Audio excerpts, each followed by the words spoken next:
Ikkinchisi, kechirimli bo'lish kerak. Afv qilish kerak, o'tib yuborish kerak. Chunki har bir odamni katta kichik gapida kechirmasdan shuni ushab orqasidan yuraversa, albatta urush chiqadi, janjal chiqadi, qalb mog'or bosadi, qalbning pokligi ketadi. Shuning uchun o'sha oyatlarga amal qilgan holda mo'min musulmon odam qalbim pok bo'lsin, ruhim baquvvat bo'lsin, axloqim go'zal bo'lsin desa, afvni, kechiruvchi bo'lishni, mag'firat qilishni, o'ziga yomonlik qilganlarni o'tib yuborishni o'ziga bir sifat qilib olishi kerak. Uchinchi narsa, shaytonning nayrangidan, vasvasasidan ehtiyot bo'lish kerak. Chunki o'sha oyatlarda shu gap aytilgan.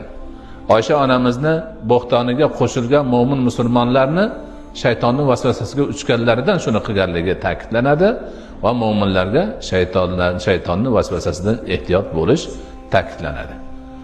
Shuning uchun ruhim yaxshi bo'lsin, qalbim pok bo'lsin, axloqim go'zal bo'lsin degan har bir mo'min musulmon banda shaytondan ehtiyot bo'lib, uni vasvasasiga uchmaslik harakatida, shuni tadorikida bo'lishi kerak.